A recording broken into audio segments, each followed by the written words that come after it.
Hey there, welcome back to another review, this time of the 1988 horror sequel, Phantasm II. The Ball is back.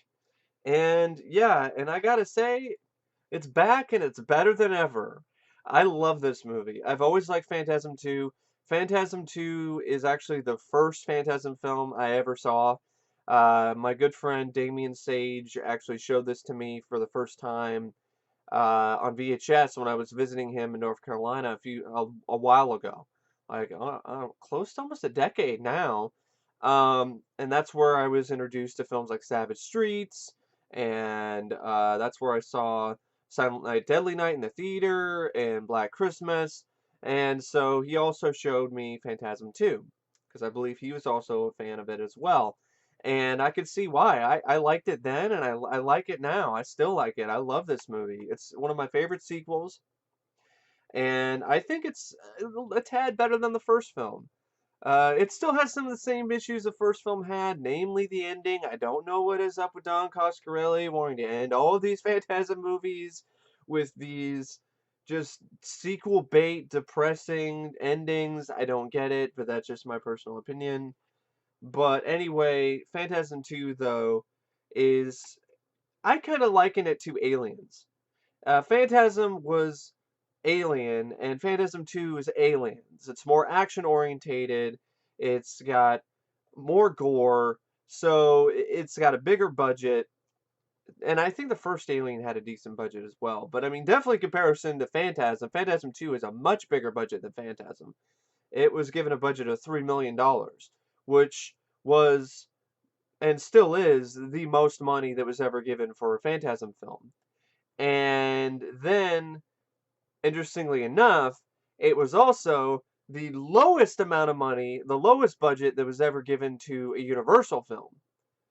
And apparently, Phantasm 2 was something that was in the works even after the release of the first film in 1979. Avco Embassy was thinking about doing Phantasm 2, and Don was interested, but then he ended up getting he got caught up with the Beastmaster, and then wasn't really able to get anything Phantasm 2 related going until Universal actually expressed interest in a sequel. Because the first idea for a sequel, I think it was more female, or it's more from a female point of view. So it's trying to that's what Don was kind of working with, and apparently that just doesn't wasn't really wowing people at the time. And also think about it back then. I mean that was, I mean we're getting much better in terms of being progressive in terms of having films with female leads, especially in the horror genre. Absolutely, in my opinion, we have too many. That's another thing I like about this movie and this series is that they're male leads for the most part. There's a female co-lead in this, but really the leads are Reggie and Mike. And I like that. I like the fact that it's Reggie and Mike are the leads in Phantasm 2. Um, but yeah, so it went through a lot of just pre-production. It was stuck in development hell for a while, and then Universal was like, we see potential in this. And apparently Don Coscarelli was under pressure for a long time, but to film Phantasm 2, but he just could not come up with a story. Coscarelli considered the first film's ending to be conclusive, which I don't understand. It's just I don't like. I'm glad we had sequels that kind of made it so the ending of the first movie doesn't hurt too bad, but then it still doesn't. It just he undoes all the goodwill he does here with the ending in this movie.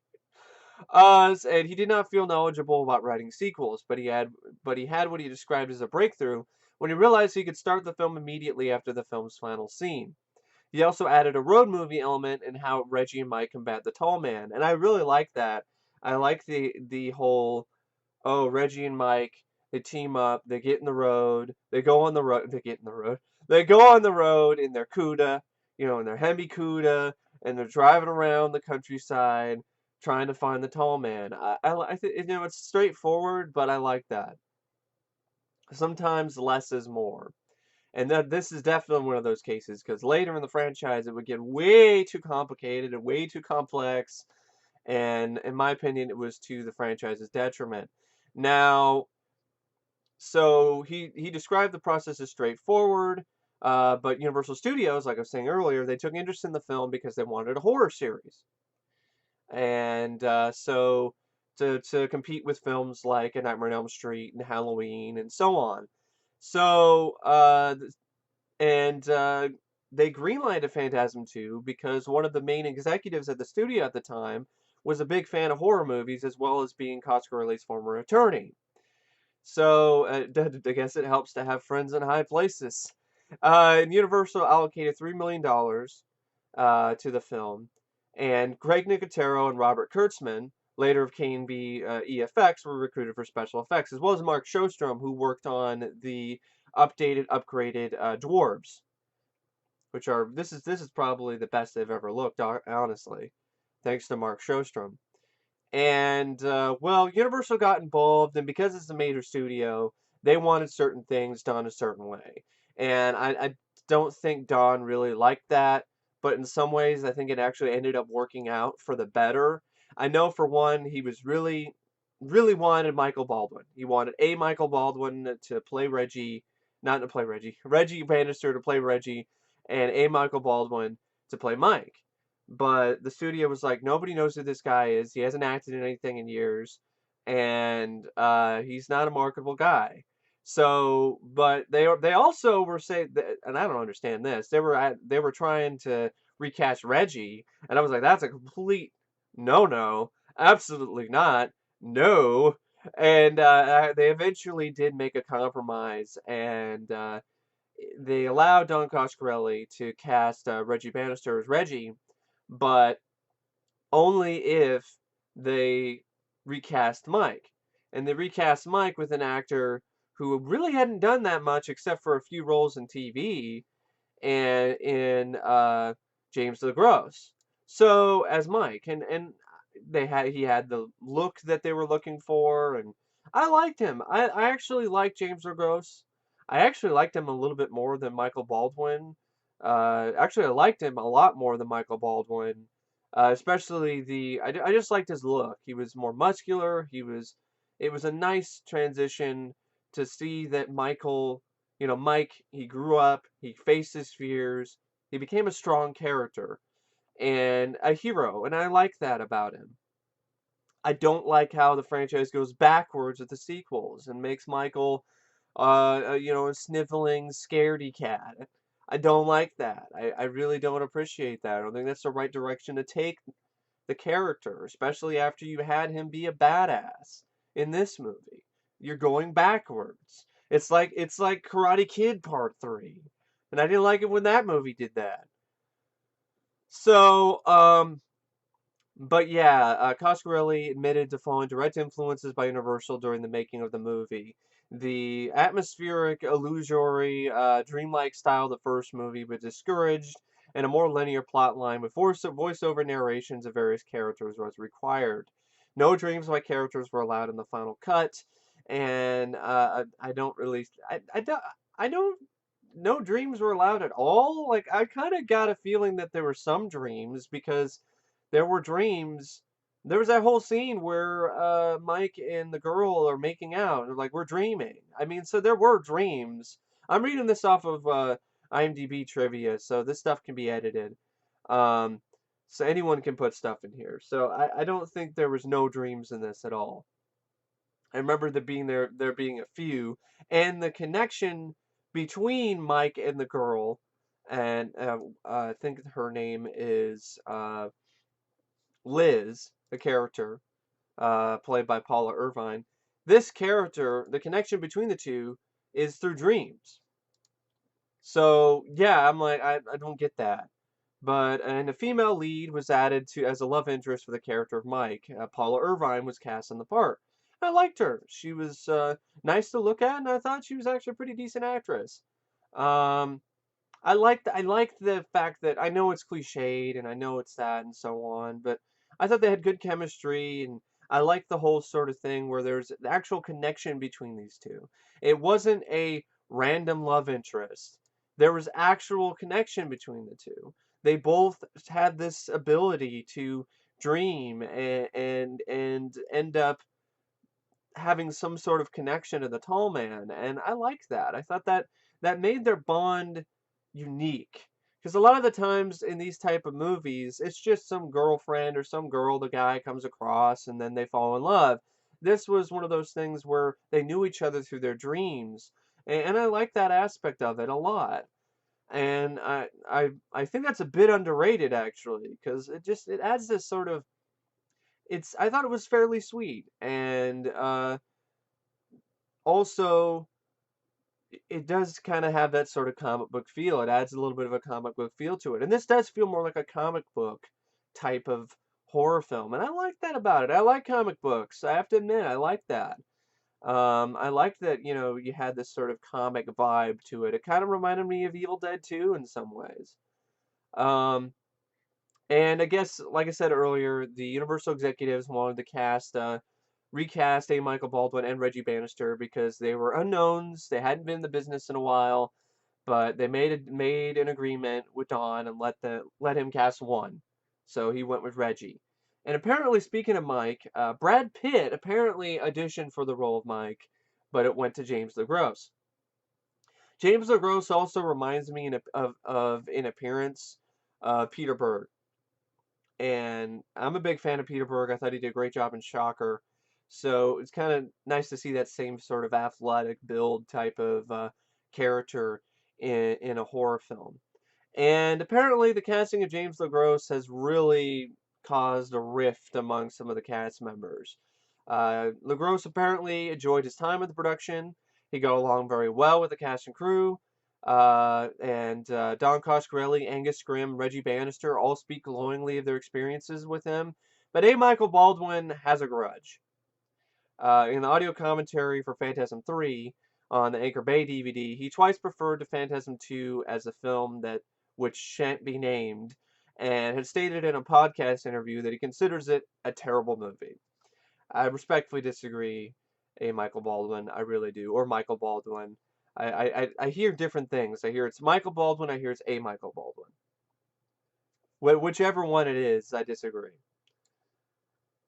The film is directed by Don Coscarelli, who comes back and directs the film. That doesn't have the atmosphere that the first movie had, but it still has some great direction by Don Coscarelli. And features music by Fred Myrow and Christopher L. Stone. Now, Fred Myrow worked on the score for the first movie, and he comes back and does more compositions here. And this score is dynamite. It's dynamic. It's a great score. It's right up there with the first score. In fact, the end credits theme is my favorite rendition of the Phantasm theme, period. I love the end credits theme. It adds a little bit extra to an already great, memorable theme, and just makes it really catchy, really memorable, and epic. And I could listen to that score over and over again and never get tired of it. In fact, it's playing in my head right now. It's on a loop. Features cinematography by Darren Okada, and it's also edited by Peter Teschner. I think the cinematography was fairly good. It was asked to do a different sort of style. The cinematographer has to do a different sort of style than the first movie, but I thought for the most part it kind of had a John Carpenter vibe to me. I've noticed this particularly in scenes in the mausoleum with the priest and certain scenes that were in the graveyard and stuff like that. It gave me sort of a John Carpenter vibe and maybe a little bit of late 80s Wes Craven vibe as well. In particular, there's a few shots that I really like.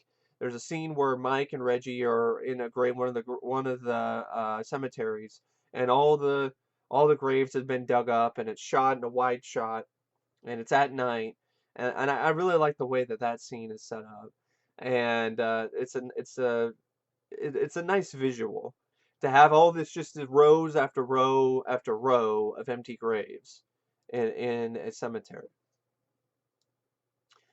And so you have Angus Scrimm, who comes back as the tall man, of course, and he does a great job as usual. Um, would have been nice to see a little bit more of him, but at the same time, what little bit is there is great. It always is. Angus Scrimm, this is a role he was born to play, and he does it well. James LeGros, I thought, did fine as Mike. Like I said, I liked him. I liked the character. I liked the approach. Reggie Bannister is great. It's nice to see more of Reggie, and he's actually a badass in this. He's got a chainsaw and a quad-barreled shotgun, and he pours hydrochloric acid into this container that ultimately ends up melting the tall man. I mean, it's really, and he also, I love the subplot of him just trying to get laid. I love that too. It's just straightforward. I just want to get laid. Like that's the legend of Reggie Bannister. Is he ever gonna get laid? Is Reggie ever gonna get laid? Tune in next time to see if Reggie gets laid. Uh, and then you have Paula Irvine who plays Liz, Samantha Phillips who plays Alchemy. I like Samantha Phillips as Alchemy. She was a nice, cute brunette, and she had this sort of wild side to her that I liked. I did not like the ending though with her. I thought that was unnecessary. I saw it coming too. I saw it. I was just like, please don't go there, and it went there, and I was disappointed. And I'll talk about that a little bit later. You also have Kenneth Tigar as Father Myers, Ruben Kirshner, Ruben Ruben Kushner as Grandpa Alex Murphy, and that's interesting right there. Grandpa Alex Murphy, because his name is Alex Murphy, which is, I think it's a reference to RoboCop, which I definitely do appreciate, because there's a scene later where you see the grave of Alex Murphy, and it's you can't help but think of Alex J. Murphy, Alex Murphy from RoboCop. Maybe the producers of RoboCop 2 and the director could have just borrowed this headstone from this movie in RoboCop 2 instead of deleting that scene. Or maybe the headstone doesn't exist anymore. I don't know. They could have asked around though to see if they could have gotten if the headstone was somewhere. Uh, but nope. Instead, they cut out the scene in RoboCop 2 where Robo visits his own grave because the gravestone looked too fake. But anyway, you got a pretty solid cast here. They do their jobs well. But really, what makes Phantasm 2 is the visuals and the gore, the effects, and the action. It's definitely one of the most action-packed films of the franchise. Three's got some good bits of action as well. Um, so I agree with John Kenneth Muir here. I agree with a lot of things that this guy says. I think he's one of my favorite horror authors. And he states that, like many horror films in the 1980s, Phantasm II shifted its focus to guns. Sequels in the 1980s were required to be bigger, gorier, to have more firepower than the previous installments. The theme of bigger is better means that everything is upgraded. A quadruple shotgun, which I love that. I wish I could have seen more with it.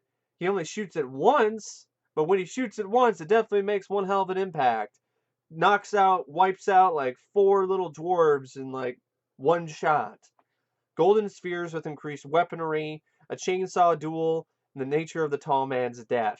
Muir states that the narrative of a boy dealing with the loss of his family is unchanged, but it is approached differently. And it's not really, it's not as surreal as Phantasm. It's more conventional. It's less abstract. And the film ends up taking place where the first film left off. The tall man and his minions try to kidnap Mike, but Reggie manages to save him by blowing up the house. Since they couldn't really have a young Michael Baldwin from the 70s here, they had a female stunt double, a female double for this scene. And they did a decent job hiding it. And to be honest, I thought Don and company did a great job recreating the set from the first film, and making Reggie doesn't seem like he aged that much. This is one of those rare instances where a sequel happens pretty much over a decade later, and it manages to have the same characters, but they don't seem like they've aged drastically to the point where it's not really believable.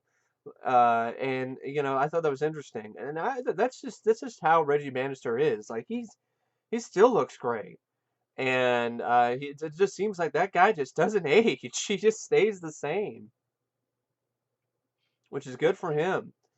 So the blow up the house in a great practical effect, real explosion. And 6 years later, the film introduces Liz Reynolds, who is a young woman whose psychic bond to Mike and the tall man manifests in the form of prophetic nightmares. And I like how this sequence is edited, where you're introduced to her and she's reading through her diary, and she's got all these drawings and stuff of things that she's seen, and Mike and stuff like that. And Mike's like her dream lover, and that's another thing that really added to the comic book feel of the movie is that particular sequence. Excuse me. And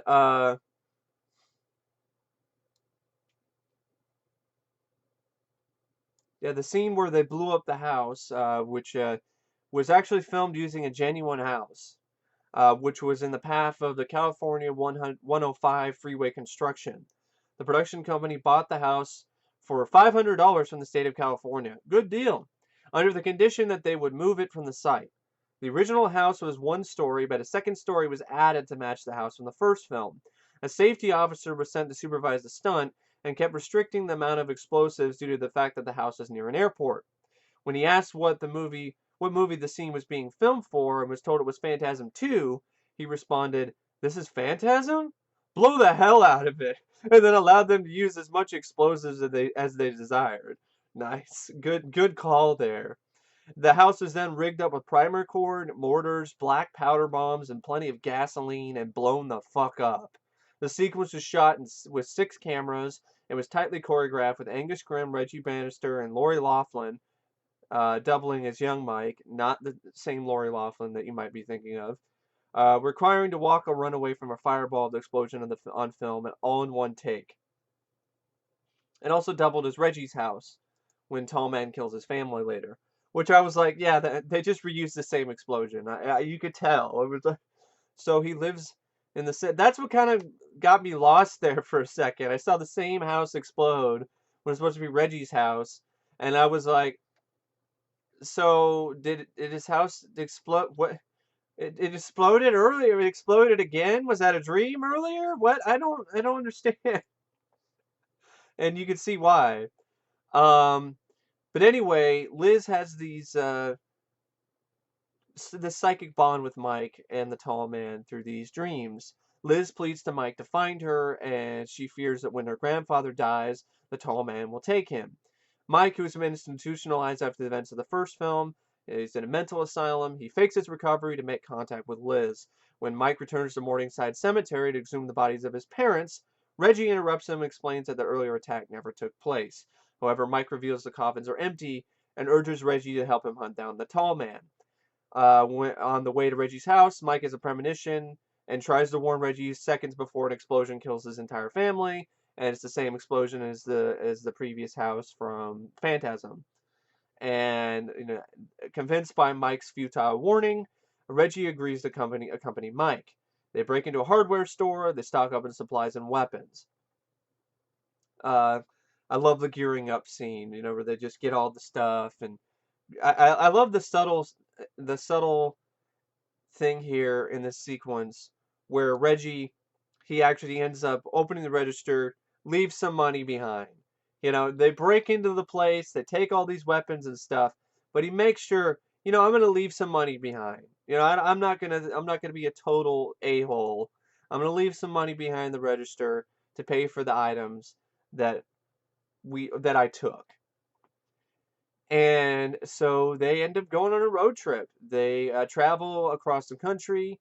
They encounter these abandoned ghost towns, which I really like that aspect as well. That every town that the tall man comes to becomes like a ghost town. It's like something straight out of Silent Hill.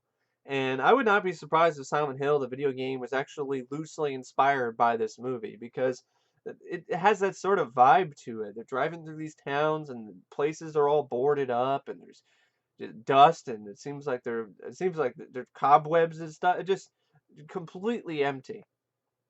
And the graveyards have been pillaged. And a few of the tall man's traps show up as well. One is an apparition of a new deceased young woman, and the clues then lead them to Paragord, Oregon. I like the trap thing, and the trap actually was of this. It was actually of they showed Liz.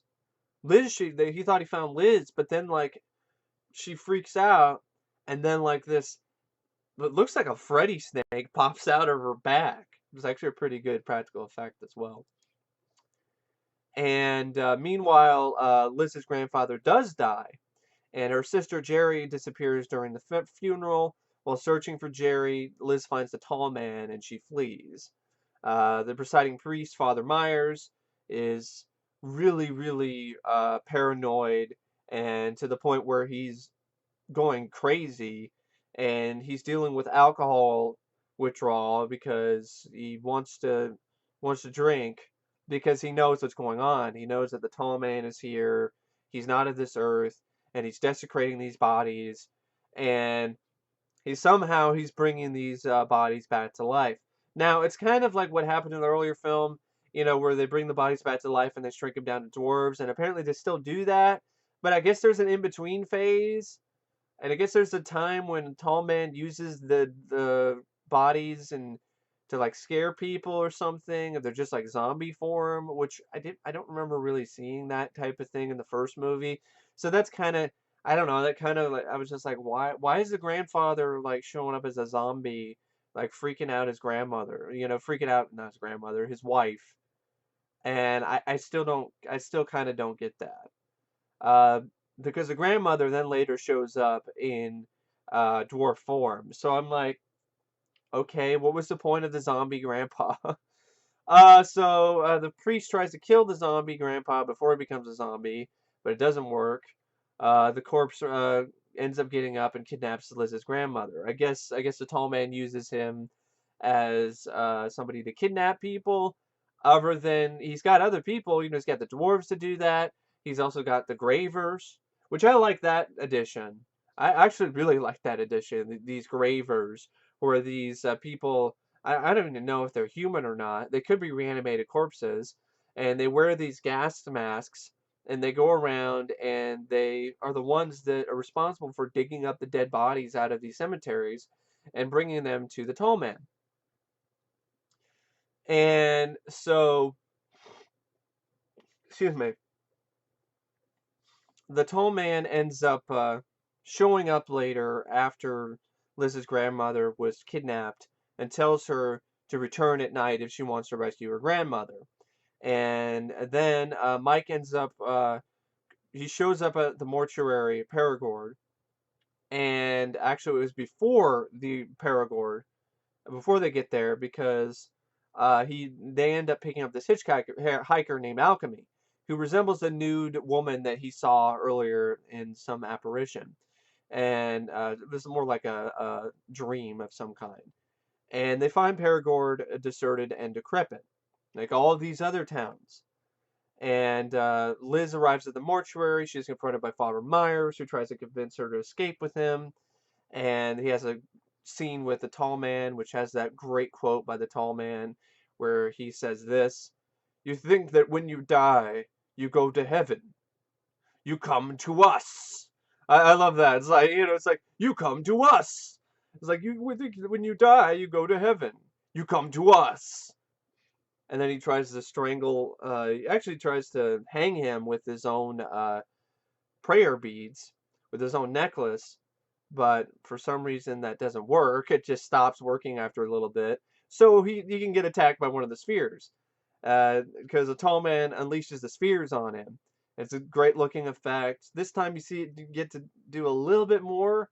It cuts off the priest's ear, and then this is one bit that was a bit disappointing because it does the whole thing where it attaches to his head and it does the drill, but you see a little tiny spurt of blood, and then he falls to the ground, and then there's like a little bit of blood on the ground. And I'm like, this is less bloody than than the scene of Phantasm. Well, gotta blame the Motion Picture Association of assholes for that, probably, because it probably was gorier. There was more blood, but then the Motion Picture Association of assholes is like, that's too gory, that's too bloody. You're gonna get an X rating if you put that in there. So it kind of hurt the impact of that scene a little bit because it was kind of weak. And I noticed that you have some great new Phantasm spheres, but they're held back by the MPAA because they're not able to do as much. So it makes the film kind of seem kind of tame in the gore department, and the reason why is because of the fucking MPAA. Now, which was a typical thing at the time in the late 80s. They were just slashing the fuck out of horror films back then. So, Father Meyer gets killed by a spear. Then Liz ends up encountering the tall man. She discovers their grandmother is now one of the dwarves, which I guess are called the Lurkers. She flees and then runs into Mike in the cemetery. Later that night, Tall Man captures Liz and drives away in his hearse, and Mike and Reggie chase after him. The tall man runs them off the road, and their car explodes. And then, but they manage to get all their gear out of there beforehand, though. And then you have, this great line of dialogue by Reggie, where he's like, "Come on, let's go kick some ass." I love that line. It's badass. This is the type of. It's just a great line, and they do. They go into the crematorium. Liz gets taken to the furnace room by one of Tall Man's assistants. She escapes, sends the guy into the furnace instead. Mike and Reggie break into the mortuary. They find the embalming room. Uh, they're all loaded up. Mike's got his welder's mask on with his homemade flamethrower. Reggie's got his chainsaw and his quad-barreled shotgun. Reggie pours acid into the embalming fluid, the hydrochloric acid. I don't think it's sulfuric acid, I think. And Mike discovers a dimensional portal that requires a sphere to open. I like that too. That the room that has the portal, like you saw in the first movie, with the two metal things, and then you put your hands on it, and it creates this portal. It sends the house or whatever back to where it came from. Where, in order to see the portal room, they need a sphere. So I like that. So they split up to find Liz. Reggie searches the basement. He fights off a graver with a chainsaw. You get a fun chainsaw duel. He nails the guy in the balls with the chainsaw. Then he blows away several lurkers, four of them all in one shot with his quadruple shotgun. Mike saves Liz from a silver sphere, and it ends up getting embedded in this guy. It's like this it's one of these mortician guys. He actually cut off his hand earlier to try to escape from one of the spheres, which is the golden sphere, which is it's got like laser pinpoint accuracy. You can shoot lasers, and it's bigger, and it's got a whole different sort of drill on it. And the golden sphere ends up killing one of the mortician guys. It ends up like it ends up like going into his back, and then like you see scenes of the guy going, and then because it's like traveling through his body, and then you see like an aftermath shot of the sphere is stuck in his mouth, and it's blown his cheeks apart. It's a great looking effect, but you don't see a lot of it. You just see an aftermath shot, and I would have liked to seen it just blow out his head or his stomach or something, but probably couldn't do that because of the fucking Motion Picture Association of assholes.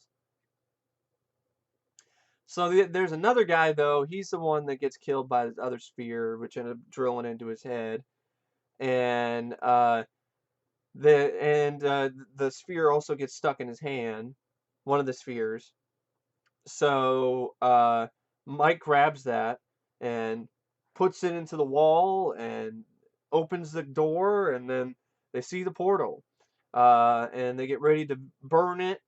But then the tall man actually shows up, surprises them.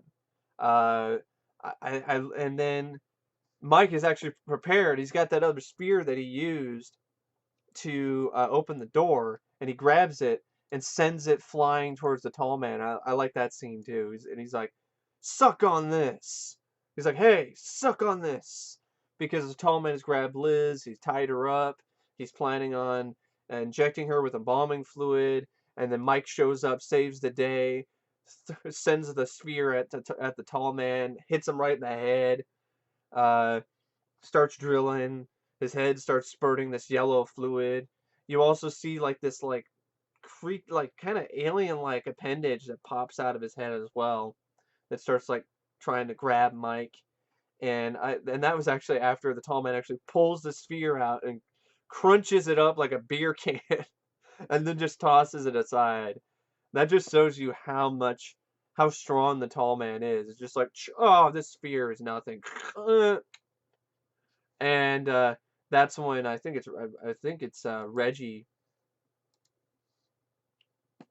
Reggie or Mike, stab him in the back with the embalming fluid that has the acid in it, and it causes the tall man to melt. And it's a great practical makeup effect. It looks fantastic. This transfer by Scream Factory is really good as well. I don't know how much of a difference the Blu-ray would make because it's a remastered print, and my Blu-ray player upconverts things, so it looks great. So I don't know how much of a difference it would actually make in terms of the picture quality. But yeah, so Tall Man melts, and then they burn the place down, and they escape and head off on the road in the hearse that was abandoned by the tall man that Alchemy ended up jerry-rigging. She ended up like figuring out a way to hotwire it. And then you get the stupid fucking ending, which I don't understand why these films have to do this. There's nothing wrong with just ending the movie with them driving off. You can bring the tall man back some other way in the sequel. People won't complain. Uh, you'd think you would learn. I think you would learn after the events of the first movie. I understand you ended the first film that way because you wanted to end it with a bang. Because you didn't have a lot of bang in terms of the ending. This had plenty of bang. You had quad-barreled shotguns, chainsaw duels. You had the tall man getting a phantasm with a sphere sent flying to his head. He melted. You burned that place down. You didn't need to end it with this. It's just a dream. No, it's not. Grabs the tall man, then grabs Mike and uh, and Liz and pulls them out the window, and then it's just another ending like the first movie where the tall man isn't dead, and he just grabs them both and sends them flying through the window, out the window, and it's just like, oh, and an added bonus of having Alchemy be evil and kill Reggie. I don't understand these endings. I don't get it. I've heard people explain them like, oh, it's the whole franchise is like a dream, and there's like alternate dimensions and stuff, and I'm like, it's just not necessary to me. I don't like these type of endings. On rare instances, I don't mind these type of endings because it's for characters that actually deserve it. I mean, like Unfriended, for instance, that deserved that type of ending. But I just don't think this film earned that ending. I don't think these characters deserved that. I mean, this is like Nightmare on Elm Street Part 2. Like, it didn't need to end the way that it did either. The first movie, I was okay with it because, okay, it's the first movie. But then the second movie did the same type of ending again. And then I'm like, really?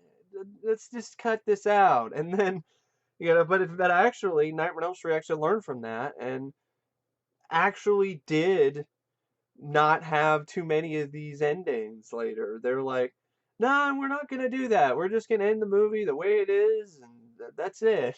We're not going to have the sequel bait. We're not going to have oh, everyone gets killed in the end. We're not doing that. And I appreciate that. And that's the one thing about this movie I don't like, is the ending. Now, one more bit of trivia here real quick, and I just wanted to tell you guys about how they did that effect, when Father Myers gets his ear cut off. The scene in which Father Myers has one of his ears cut off by a sphere, it was shot by having the actor lying on a table with the camera laying on its side, giving him the appearance of standing upright. The sphere was then just dropped up by his head, and the fake ear appliance was pulled off his head with a monofilament by the effects crew. The monofilament is very thin. It's a lot like fishing wire. And the sequence ended up having to be filmed twice because the key scene of the sphere passing by his head and the ear being cut off occurred in the split second between frames on the film of the first take. And so I just wanted to point that out because I thought it was pretty interesting. Nice little bit of behind the scenes trivia there. Now, the movie surprisingly did not do well in the box office. It was actually a financial disappointment. It made $7 million on a $3 million budget, so it didn't make that much of a profit. And critically, it was absolutely destroyed. I don't get these reviews. The reception was just really negative. Roger Ebert, he rated the film 1 out of 4 stars. He likened it to an extended dream without logic or a coherent plot, full of nightmarish images and no character development. I don't think it needed more character development. We already know who these characters are. We know who Reggie and Mike are. We don't need more character development on these characters. Time Out also panned the film and said the only valid reason for seeing this belated sequel is that it goes some way towards explaining the incomprehensible plot of its predecessor. I think the only reason why these movies are incomprehensible to critics is because of these stupid endings. If they didn't end this way, then I don't think people would say, oh, it doesn't make any sense. Because everything makes sense up until that point. It's when the movies end like this, when everything gets all fucked up and nothing makes sense. Variety called the film an utterly unredeeming, full gore sequel and incredibly morbid and meaningless. That's way too harsh. I'm sorry, Variety. How is this utterly unredeeming? But this is the norm for horror films. Critics just love to just shit on horror movies back in the day. They didn't give them any chance. They were notoriously biased, and in some ways still are. That's why when you see a movie like this getting bad reviews, don't skip it because of the Rotten Tomatoes score 38%. Don't skip it because it's got bad reviews, because most of these people are horribly biased and don't like horror films, period, and don't give horror films a chance. They don't respect the genre.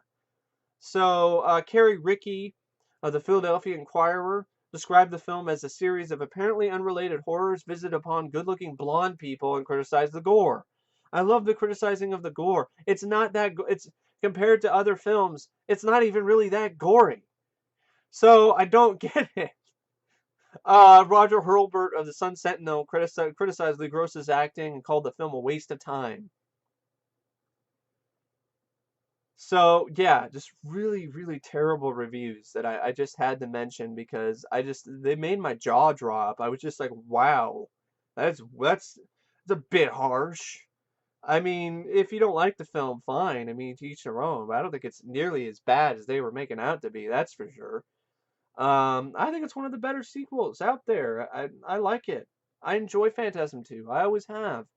And I don't know what to say about the movie. I know I've talked your ear off for over 40 minutes. I apologize. I hope you guys enjoyed the video regardless.